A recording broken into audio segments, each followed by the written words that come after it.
All right, so here is a product from Speedlab. This is the secondary reservoir for the Power Strokes 6.7 2015 is what I have.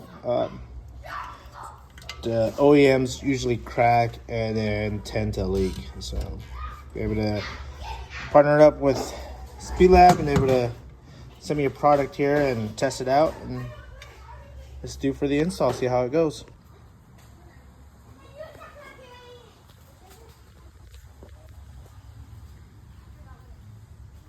That's what we're gonna do. Since these are notorious for leaking, I'm gonna suck up the oil or the coolant so I can reuse it. So I'm gonna use my machine, suck it up, and then put it in this container. It's cleaned out, no contamination, so I can reuse my coolant. This coolant is new, so I don't want to throw it away. Might as well try to keep it. So I'm gonna suck out as much as I can and put a little protection underneath so we can catch whatever spills. So here we go.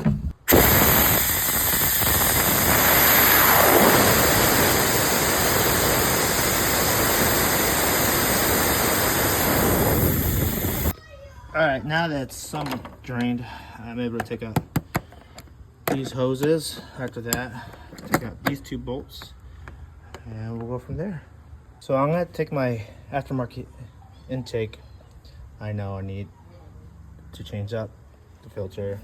It's probably due for a new one. I try to clean it out. But anyways, so I have to take off the intake most likely to get to that hose back there, that hose clamp.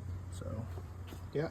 So what I'm gonna do, since it's deleted, I'm gonna get rid of this hose here and then just put a cap on that end and call it good. So it makes it look, the engine bay look a little cleaner. So I removed this big hose and this little hose and then this little other hose, and then put a cap on that because I don't really need that hose no more, because since my EGR is gone. I was able to get these over at AutoZone and it worked. So yeah, we'll continue on as we go. So far now it's time to install the secondary tank. Look at the comparison. Plastic, aluminum, a lot more heavy duty.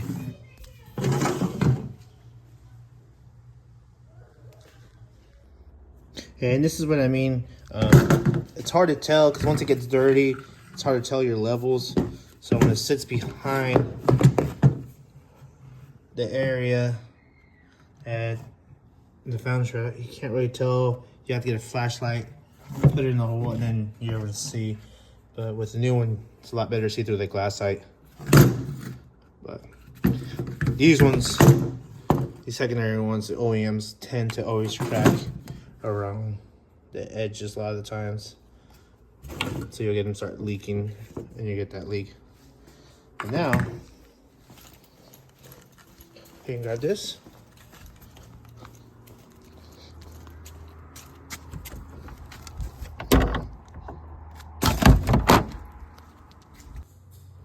All right, since I don't need that, they came out, they have these cool little caps you can put on there. So makes it nice. But they also come with attachments if you do need to install your EGR hose back on there. Another thing I forgot to mention is you do have to reuse your old clip. So please don't break it. If not, you're probably your local part store. They don't come with this product, but your local auto parts should have one. All right, so I did something a little different. I went different than the OEM, so still went with 5/8. I had to heat this up and then form it in there because the bottom's 5/8, but the other one on this end's a little bit bigger. It's the next size, but so I'm able to use a little heat gun and heat it up and put it in there. But yep, I feel like this is a lot better than the OEM. little clips like those. I don't like them.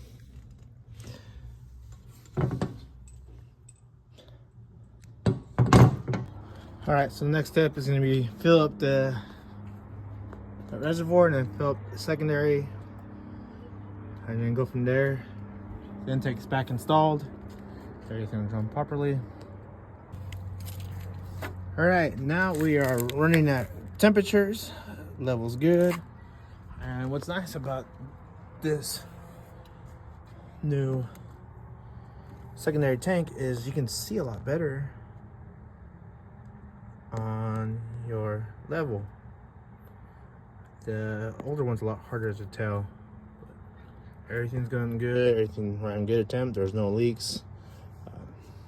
If you do have a pressure tester, I would recommend doing a pressure test. Make sure there's no small leaks on clamps, but mine has absolutely no leaks at all.